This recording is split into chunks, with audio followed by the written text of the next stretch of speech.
이 와중에 이 말이 딱 지금 와닿는 것 같습니다. 이 와중에 조국 전 장관을 수호해야 됩니다. 조국 수호당 창당 움직임이 포착됐습니다. 제가 오늘 방송 오프닝에서 이렇게 말씀드렸던 것 같습니다. 포착이 됐습니다. 실제로. 조국 전 장관 수호하자 조국 수호당 창당. 자, 조국 전 장관과 관련된 그동안의 그 서초동 집회에서 이런 목소리가 터져 나왔었죠. 그 모습이 준비되어 있습니다. 먼저 듣고 오시죠. 조국 장관님, 정경심 교수님, 따님, 아드님, 이런 분들께 편지가 왔는데 누가 편지 좀 읽어주시겠습니까? 조국 장관님께 드리는 편지, 우리가 조국이다.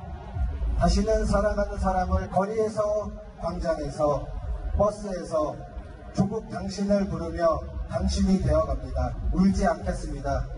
지지 않겠습니다. 물러서지 않고 끝까지 앞으로 나아가겠습니다. 우리 안에 조국이 있어 더 굳건해지리라 믿습니다. 사랑합니다, 조국님. 함께하겠습니다. 네, 조국 전 장관의 지지자들이요, 당을 창당하겠다 이렇게 선관위에 신고를 했다고 합니다. 선관위가 공고를 저렇게 냈는데요. 이름은 조국 수호당 이겁니다. 그러니까 선관위 창당준비위원회를 결성하겠다 신고했고 선관위는 이렇게 공고를 냈는데요. 일단 주장은 이렇습니다. 뭐 우리가 조국이다. 그리고 별건 수사 상상 기소로 조국내를 난도질했다. 아이고요. 그리고 조국의 눈물을 닦아주자, 조국연대를 창당하자 이런 주장을 내놓으면서 이제 좀 인터넷상으로도 뭉치는 그런 모습인데요. 예. 또 발기 취지문에서는 이런 주장을 펴기도 했습니다. 그동안 정치, 검찰이 조국 장관과 그 가족들에게 자행한 무자비한 폭력을 우리가 목도했다. 그리고 검찰이 수개월간 자행한 이 반인권적 폭거를 망연자실 바라볼 수밖에 없었다. 적폐 세력으로부터 조국을 수호하자 이렇게 주장했다고 합니다. 조국 수호당. 저는 사실 처음에 저 뉴스를 접하고 약간 그런 생각도 했어요. 아니, 설마 조국 전 장관이 아니겠지. 그냥 우리 조국. 맞습니다. 우리 조국을 수호하자. 뭐 그런 당이겠지. 설마 조국 전 장관 수호하는 당이 글쎄 했는데 알고 봤는데 진짜 그 조국 전 장관 수호하는 당이에요. 그렇습니다. 저 또한 똑같은 생각을 했었는데요. 네. 한마디로 대한민국, 나의 조국, 대한민국 수호당인가 했더니만 그 대한민국이 나의 조국이 아니고 말 그대로 그 조국 교수를 수호하다는 당이었다라고 얘기를 하고 있는 것 같은데요. 말씀하신 것처럼 발기 취지문에 봤더니만 조국 장관이 한마디로 그 검찰 개혁을 하려다가 오히려 검찰의 역풍을 맞고 쓰러졌는데 그 조국을 지금 그 촛불을 들고 이 수호를 해왔는데 그것만 가지고는 부족하다. 이제는 정치적 세력화해서 그 제도로서의 어떤 그 조국을 보호하자 그런 취지인 것 같은데 예. 아이러니한 것은 조국 전 장관 같은 경우에는 제가 직접 관여한 것은 아닙니다. 이렇게 얘기를 하고 있습니다. 그런데 아마 똑같은 생각을 했나 봅니다. 이 진중권 교수 같은 경우에는 아예 그 만드는 김에 자매정당 이런 걸로 해서 이 부인인 정경심 그 사랑당을 만들자 하는 그런 얘기도 하고 있습니다만 그랬던 게 나오네요. 저는 그 자매당이 아니고 이거는 부부당이 아닌가 하는 그런 생각을 했는데 예. 정말 해도 너무하다라는 생각이 들 수도 있고 거꾸로 오히려 보수 내지 어떻게 보면 중도층에 있는 정의를 오히려 생각하는 사람들 같은 경우에 그래 당신을 한번 만들어 봐라 그렇게 해서 정말 국민들의 심판이 어떻게 되는지 저는 개인적으로 그렇게 생각합니다. 진짜 한번 만들어 보고 얼마나 많은 사람들이 조국 그 수호당에 정말 중앙 발기인으로서 가고 정말 그 전국 정당으로서 발돋움을 할 수 있는지 정말 그것을 한번 제 눈으로 한번 똑똑히 한번 거꾸로 한번 보고 싶습니다. 예, 김 교수님. 점점 한국 정치의 희화화가 희화화되고 있다. 뭐 이게 사실은 한 개인을 중심으로 해서 정당이 만들어진 건 굉장히 유례가 없는 건데 이거의 시작은 사실 조국 전 장관은 아니죠. 그러니까 친박연대부터 시작을 합니다.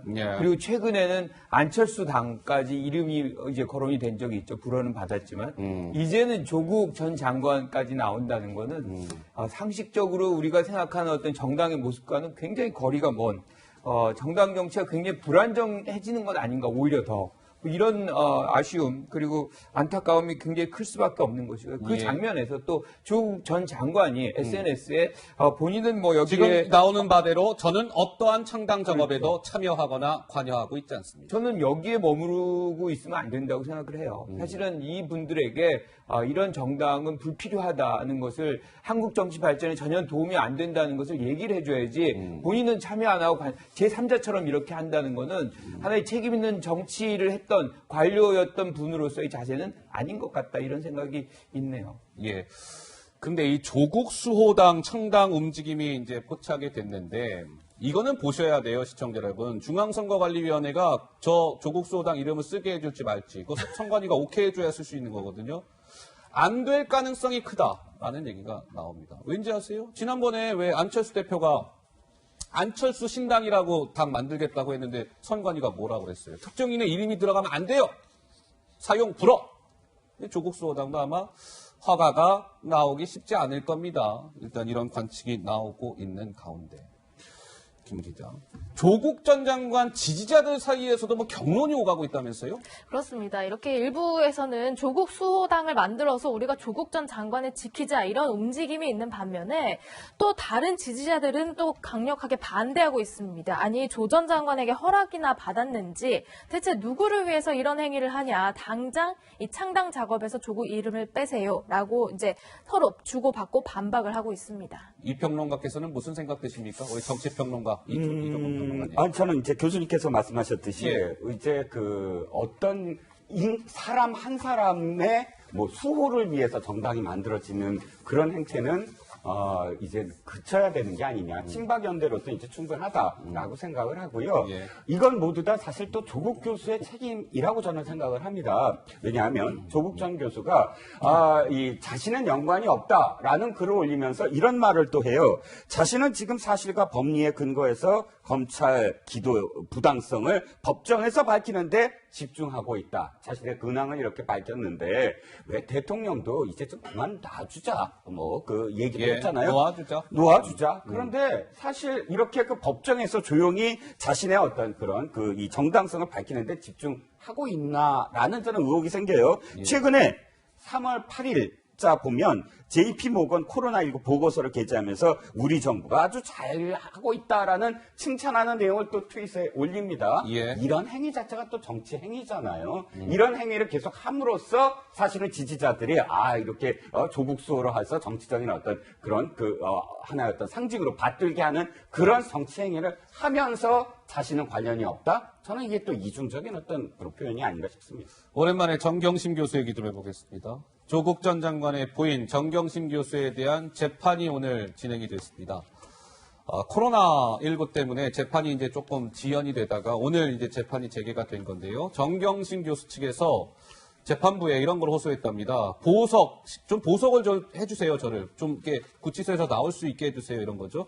보석 조건으로 위치 추적 전자장치 부착도 내가 감수하겠습니다. 이른바 전자발찌 제가 찾게요. 어디 꼼짝 안 하고 있으라는 데만 있을게요. 전자발찌 찾게요. 저 보석 좀 내보내주세요. 구치소에서. 올해 59세로 몸도 안 좋고 힘든 상황입니다. 불구속 재판을 오늘 호소했답니다. 검찰 측에서는 무슨 소리? 정경심 교수 보석되면 안 돼요. 증거인멸의 우려도 있고요. 도주의 우려도 있습니다. 반대했고. 결국 재판부는 오케이 알았어요. 양측의 진술을 종합해서 가급적 신속하게 보석 허가 여부를 결정하겠습니다. 판사는 이렇게 얘기했는데 최진영 변호사님 어때요? 전자발찌라도 차겠다. 올해 59세로 몸도 안 좋고 힘든 상황이다. 예. 물론 그랬을 겁니다. 사실 구속되면은 정말 하루가 여삼추 몇 년 갔죠. 그렇기 때문에 그 마음은 충분히 이해를 합니다. 그런데 참 작년, 재작년만 해도 이른바 그 적폐청산 내지는 사법 어떤 농단과 뭐 그런 재판과 관련해서 지금 70대, 80대가 넘는 분들이 그 구속돼 있음에도 불구하고 구속영장에 대해서 이제 보석 신청했지만 거의 대부분 처음에는 받아들이지 않았습니다. 그러다가 나중에 이제 한참 지나갔어야 이제 그 일부 받아들이고 했었는데 그 마음은 제가 충분히 아마 이해를 할 수가 있습니다. 제가 변호인이라 한다 하더라도 저런 식의 어떤 그 변론을 할 수가 있을 것 같습니다. 그렇지만 지금 같은 경우에는 정경심 교수와 그 조국 전 장관이 이른바 공범으로 지금 해서 재판에 있는 그런 상황이기 때문에 만약에 석방할 경우에는 서로 현재의 이른바 그 말을 이렇게 맞출 그럴 가능성이 있다라고 아마 검찰은 얘기를 할 거예요. 그러니까 서로 입장이 다르기 때문에 법원이 어떤 판단을 할지는 모르지만 일반적으로 봤을 때에 다른 사정 변경이 없는 한. 한마디 지금 자기 전혀 관여가 한 적이 없다고 하지 않습니까? 지금 와서 이제 자백하고 어떤 뭔가 또 피해를 회복하고 이런 이른바 사정 변경이 있지 않은 다음에는 제 실무적 감각으로서는 쉽지 않을 거다? 쉽지 않다. 저는 그렇게 예측합니다. 자, 더불어민주당의 비례연합정당 참여 문제를 두고 논란이 연일 좀 이어지고 있습니다. 비례연합정당에 민주당이 이제 참여할지 말지. 근데 전당원 투표에 붙이기로 오늘 아침 민주당 회의에서 결정이 됐어요. 조만간 이제 당원 투표가 진행이 될 것 같습니다. 그 연합 비례정당에 민주당이 참여할지 말지를 놓고.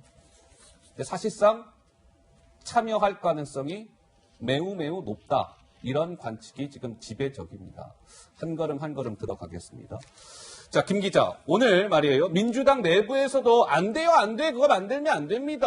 근데 누군가는 고 입장을 밝혔다면서요? 사실 민주당 의원들 사이에서도 찬반이 엇갈린다고 합니다. 물론 내부 회의에서는 뭐 대부분이 찬성 의견을 보냈다 이렇게 알려져 있지만 일부 의원들은 공개적으로 이해찬 대표 앞에서 반대 의견을 표명하기도 했다는데요. 일단 반대, 찬성 그 두 가지 목소리가 다 준비되어 있으니까 한번 들어보시죠. 상황이 어렵다고 원칙을 지키지 않다가 일이 잘못되었을 때는 회복 불가능한 타격을 입게 된다고 생각합니다. 저는 이 자리에서 다시 한번 저희 더불어민주당의 선거연합 정당 참여에 대해서 반대의 의사를 분명하게 밝힙니다. 명분 없는 미래연합당에 참여하는 일 때문에 실리적으로도 엄청난 손해를 보고 소탐대실의 결과를 가져오는 결정을 해서는 안 됩니다. 미래통합당은 페이퍼 유상정을 만들어 소수성에 들어갈 의석을 도둑질하는 반칙을 저지르고 있습니다. 더구나 미통당은 오만하게도 반칙으로 제1당이 되면 보복 탄핵을 하겠다고 선언하였습니다. 우리의 목적은 선거법의 취지를 살리고 반칙과 탈법을 저지르는 미통당을 응징하는 데 있습니다. 자, 김혜영 최고위원 그리고 박용진 의원은 반대 의사를 밝혔으나 이해찬 대표는 오늘 사실상 비례연합정당에 민주당이 참여할 뜻을 밝혔다. 이렇게 봐도 무방할 것 같습니다. 이해찬 대표는 이렇게 얘기했습니다. 의석을 우리가 미래통합당 뭐 이쪽에 다 도둑맞게 생겼어요. 미래통합당, 위성정당, 비례대표용 정당이죠. 미래통합당의 자매정당, 위성정당, 미래한국당을 미래통합당이 만들어서 의석을 도둑질하는 반칙을 저지르고 있습니다. 우리의 목적은 반칙과 탈법을 저지르는 미래통합당을 응징하는 데 있습니다. 이 얘기인즉슨 사실상 참여하겠다라는 뜻을 밝힌 것 아닐까요? 어쨌든 이해찬 대표의 오늘 저 발언 우리 김 교수님 한 말씀 하시겠어요? 기본적으로 지금 입장이 이제 선회되는 거잖아요. 그러다 보니까 이제 당내에서도 이견이 있는 건데 이 당내에서의 이견에서도 방향은 이제 참여 쪽으로 가는 것 같아요. 그 결정적 계기는 시뮬레이션을 했던 것 같습니다. 그러다 보니까 만약에 이제 참여를 안 했을 때 그리고 참여를 했을 때 그런데 참여를 안 하게 되면 어떻게 되냐면 시뮬레이션 결과는 30석이 준연동제 비례로 이제 가는 거잖아요. 거기서 3분의 2가 미래한국당으로 간다. 그러니까 20석자량 이상이 사실은 비례한국당으로 갈 수밖에 없기 때문에 이런 식으로 되면 사실상 여소야대 국면을 면치 못하는 장면. 그리고 어떻게 보면 바로 통합이 될 텐데 미래통합당이 결국에는 과반 이상을 가져갈 수밖에 없는. 그리고 그것이 결국엔 지금까지 해놨던 어떤 개혁들 이런 것들을 다 뒤집고 탄핵까지도 갈 수 있는 이런 것들에 대한 우려가 여당 내부에서는 참여를 해서라도 의석을 어떻게 해서든 가져가 봐야 되겠다 이런 쪽으로 이제 선회하게 되는 것 같은데 저는 기본적으로 이런 과정의 입장의 변화를 어느 정도 정당화하기 위해서 아마 내일 전당원 투표제를 하는 것 같아요. 그런데 결국에는 이제 의석을 위한 어떤 정치 공학이 어떤 정치적 가치를 앞섰다. 이런 비판을 면하기는 어려울 것 같습니다. 예. 우리 이종우 평론가. 예. 네, 제가 좀 먼저 말씀을 드리고 싶은 게 뭐냐면, 탄핵입니다. 그러니까 이유가 탄핵을 지금 언급했어요. 심재철 원내대표가 이렇게 표현했습니다. 만약에 검찰이 지금 수사해서 이 울산의 선거 개입이 드러난다면 이건 탄핵할 수 있다. 이 선거 이후에 이렇게 표현했어요. 조건이 있었습니다. 그런데 기다렸다는 듯이 이 발언을 빌미로 해서 탄핵당할 수도 있으므로 우리가 지금 비례 정당을 만들어야 된다 이렇게 얘기를 해요. 숫자상으로 지금 탄핵을 하려면 3분의 2가 돼야 되는데 20석을 갖고 간다고 하더라도 미래통합당이 그러면 탄핵되는 이 170석을 위해서는 150석을 지금 지역구에서 얻어야 탄핵 이상 3분의 2가 되는 거예요. 아니 이렇게 자신감이 없습니까? 아니 이거 말고 20석 뺏기는 거 말고 계산해 보자고요. 아니 지역구에서 지금 민주당은 150석 다 뺏긴다라고 계산한 거예요. 만약 탄핵이 이루어지면 그러면 국민들로부터 그럼 심판 받은 거죠. 그게 말이 되는 얘기가 아니고요. 하나만 더 말씀드리면 그게 아니라면 왜 자신감이 없냐면 자기 정당에 있는 의원들 언제나 탄핵은 꼭 그래요. 탄핵 소추가 됐을 때는 두 번 다 노무현 대통령이나 박근혜 대통령이나 자당에서 반란표가 일어나서 탄핵 소추가 된 겁니다. 즉, 이 얘기는 뭐냐면 민주당 내부에 반란표가 있을 거라고 상정을 하고 지금 탄핵을 얘기하는 거예요. 그렇게 자신이 없고 또는 그렇게 참패할 거라고 지금 부끄러워하고 있다. 이렇게 지금 얘기할 수밖에 없는 거 아닙니까? 자, 민주당의 비례연합정당 참여 이 논란과 관련해서 이낙연 전 국무총리의 말바꾸기 논란이 있습니까? 김 기자? 그렇습니다. 이낙연 위원장은요, 지난 1월만 하더라도 이거 뭐 그런 짓을 하겠느냐 이런 반응이었거든요. 안 한 그런 짓을 해서야 되겠느냐라는 반응을 보였다가요. 최근에는 비난은 잠시이지만 책임은 4년이다. 뭔가 필요성을 강조하고 있기 때문에 뭔가 불과 이제 몇 개월 사이에 태도가 변했다 이런 지적을 받고 있습니다. 오늘 기자들이 이에 대해서 질문을 했거든요. 근데 다소 말장난 같은 발언도 내놨다 이런 지적도 나오고요. 또 취지에 대해서 설명했지만 좀 부족했다 이런 지적도 나오고 있습니다. 직접 들어보시죠. 의원총회와 전당원 투표의 결과를 무조건 따르는 것이죠. 이 마당에 다른 얘기하는 건 이상하잖아요. 왜 우리가 어려움을 무릅쓰고 연동형 비례대표제를 도입하려 했던가. 그것은 득표율, 국민의 지지에 근접하게 의석도 배분돼야 한다는 철학이었지요. 그런데 그것이 위협받게 됐지 않습니까? 그래서 SBS 인터뷰에서는 비례민주당 만드는 거는 안 할 것이다라고 언급을 하시지 않았습니까? 우리가 만들자는 것이 아니지 않습니까? 네, 이낙연 전 총리 얘기 들었습니다. 최진영 변호사 말씀하세요. 그렇습니다. 사실 자유한국당에서 이른바 미래한국당, 비례한국당을 만들니까 민주당 같은 경우에는 사기 정당이다라고 얘기하면서 황교안 대표를 형사 고소까지 했었습니다. 어허. 그럼 미래한국당이라고 해서 이렇게 만들면은 형사 고소가 되는 것이고 본인들이 외곽에 있는 것을 직접 만들지 않고 이용을 하면은 다릅니까? 국민들이 그것을 다르게 생각을 합니까?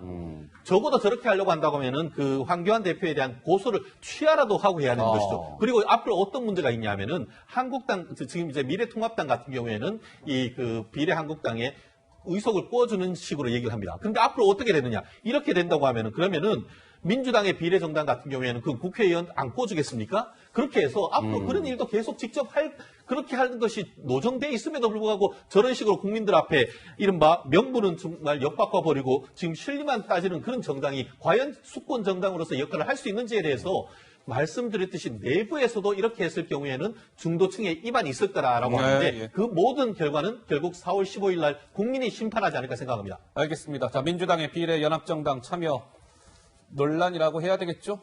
이 부분까지 짚어봤습니다.